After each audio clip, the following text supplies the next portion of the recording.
Welcome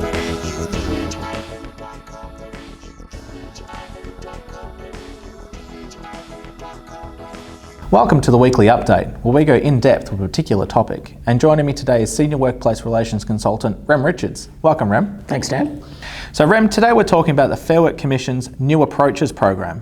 Yes, so good question is, what's the New Approaches program? So the New Approaches program from the Fair Work Commission is to help parties find a way to build cooperative working relationships. Yep. And so how does it build cooperative working relationships? So it aims to do this by both addressing immediate issues, but also establishing processes that work in the longer term. When did New Approaches commence? So New Approaches commenced in May 2014, which seems like a long while away, but in the scale of industrial relations, it's not really that long.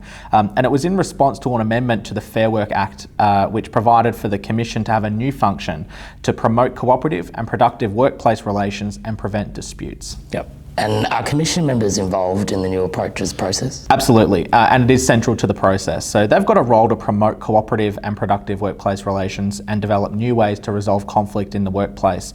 And they do that through the introduction of interest-based approaches. Yeah, great. So that's a good segue into the scope of New Approaches. Can you take us through that? Sure. So New Approaches broadly covers 4 areas that we'll place on screen for those that are watching.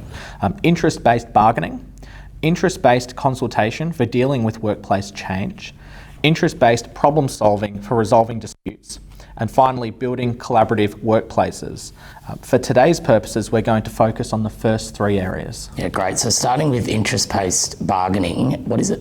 So interest-based bargaining is known as principled negotiation method, and it was developed by Harvard University as part of their program on negotiation. And it focuses on the interests of the parties and aims to maximise the benefits of shared interests. Yeah, great. So it's fair to say that interest-based bargaining differs from positional bargaining? Definitely, and it's essentially the polar opposite. Yeah, so how does it do that? The traditional model is adversarial in nature. So an interest-based bargaining approach is intended to reach a mutually acceptable outcome which is beneficial to both parties rather than just to one party. Yep. So interest-based bargaining separates people from the problem and focuses on the interests of both parties. And this allows the parties to generate options for mutual gain prior to landing on a position. Yeah, great. So do the parties need to have an alternative interest-based position? Yes, and realistically that won't differ from positional bargaining. However, it's an interest-based alternative position generated from the continuous shared interest model. So rather than it being positional based on right versus wrong, it may very well be that you have different solutions to the same interest and the same problem. Yep. So you've spoken about what interest-based bargaining is, but what are the benefits? So it can result in better agreements, simply put, because all parties' needs and concerns are explored and problems are solved jointly throughout that discussion or bargaining or dispute process. Yeah, great. So it's fair to say that interest-based bargaining can result in a better outcome for all. That's correct. And it's anticipated that commencing discussions on the premise of understanding shared needs results in a better outcome as opposed to commencing conversations on the premise of positions. Yeah, agreed. Can you provide an example of interest-based enterprise bargaining? Definitely, and we might put this scenario on screen for those that are watching. So at a basic level, members may receive a claim from a union regarding the inclusion of free car parking for staff who complete night shift because of security concerns involved in the use of public transport in the evenings and early mornings. Yep. We've seen some of those claims for, say, free car parking in the most recent Health Workers Union logger claims for the Health and Allied and Management and Admin Agreement. So we would have an underlying interest in the claim because it concerns the safety of our staff. However, our solution may be to offer safer on-site parking arrangements to night shift staff members or improve on-site lighting to and from public transport services where appropriate. Yeah, okay, so it's the underlying interest that is shared, that is the shared interest. Correct. So the key difference is that the solution to addressing the underlying interest is different to that of what was initially presented, but the outcome is the same as the shared interest. So before we move into other areas, VHIA has been and will be using the interest-based bargaining model during the upcoming bargaining of the public health and community health sectors. That's correct. So while it's early days, we've found that understanding the underlying intent or interest of the logs of claim that we've received to date has assisted in resolving these claims. Yeah, great. So can you tell us about interest-based consultation for dealing with workplace change? So interest-based consultation still encapsulates standard consultation. However, the point of consultation commences earlier. Yep. Are you still required to provide a change impact statement? You would be. So the EBA obligations wouldn't change. However, the change impact statement would be developed in the earlier part of engagement with the affected employees and their representatives. And what do you mean by early engagement? So early engagement would mean meeting the affected people prior to issuing a change impact statement. Why is that? So interest-based consultation often covers the problem, the issue or the opportunity before forming a proposal and the merits and effect of the proposal. An early process would also include some joint research and maybe some joint problem solving and it must be adaptable to the issue at hand. Yeah, great. So it sounds like the early engagement is co-determination of consultation. Not always the case. So the aim of interest-based consultation is to reach agreement. However, it's still open to employers to proceed even in the face of opposition. Can you provide an example of interest-based consultation? So look, interest-based consultation is intended to apply to all consultation processes. So there isn't an exclusive example. However, where services are seeking to consult on a clause, the starting point will be to schedule a series of meetings to jointly work through the change and objectives associated with the change itself. Yeah, great. So the last area is interest-based problem solving for resolving disputes. What is it? Look, it's simply put, it's a way of working together to solve problems collaboratively. And what are the key stages? Look, we'll post something up on screen again for those that are watching, and this has been drawn from the Fair Work Commission's guide on new approaches, in particular interest-based problem solving. And it's a structured process, and there's 6 key stages. The first is identifying the problem, the issue, or the opportunity. And in our circumstance, we would do that in preliminary bargaining discussions with unions. We would identify the stakeholders, for example, the unions and their interests, and that in itself, the interest is the underlying issue.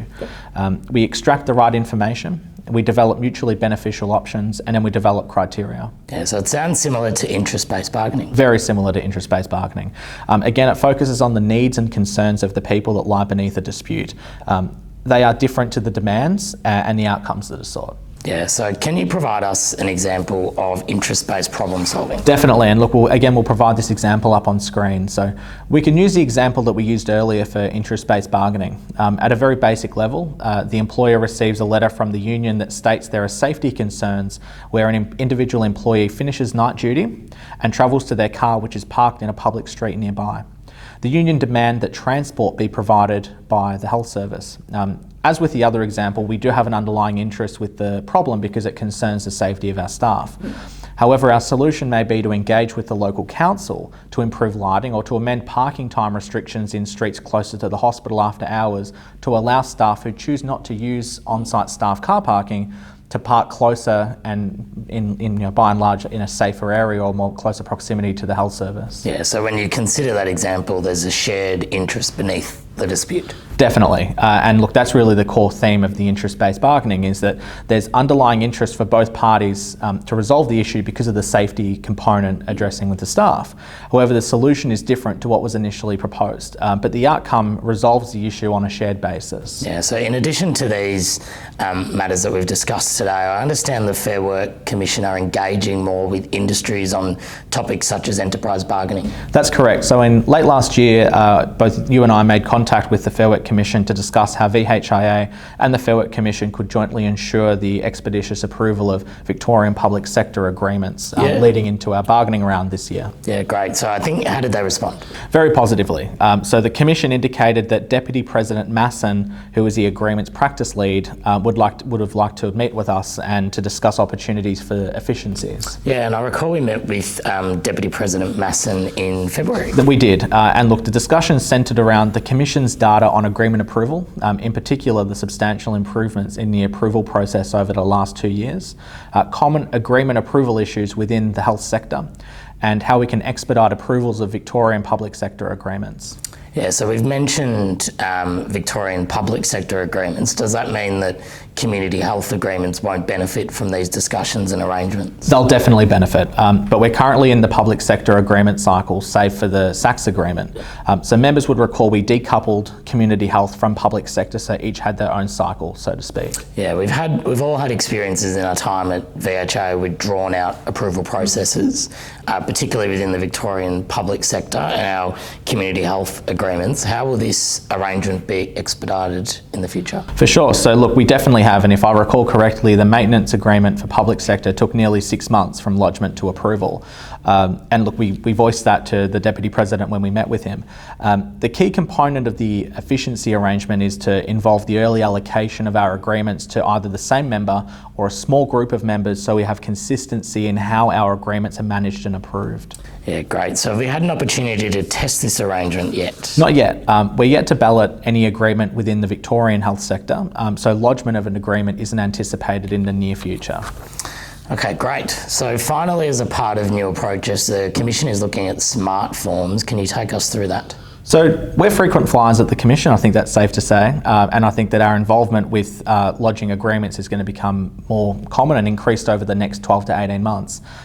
We've been asked by the Commission to provide feedback on smart forms that cover the approval of enterprise agreements, and the development of the forms have now proceeded to a stage where they can be used to lodge applications online. Yeah, great. So what are some of the benefits of that? So they'll be able to be used to prompt users for mandatory information, so that ensures that information that's required on the F16 or F17 aren't missed. There's also the opportunity for the smart form to alert users when the dates entered may not meet statutory timeframes or when questions have not been answered.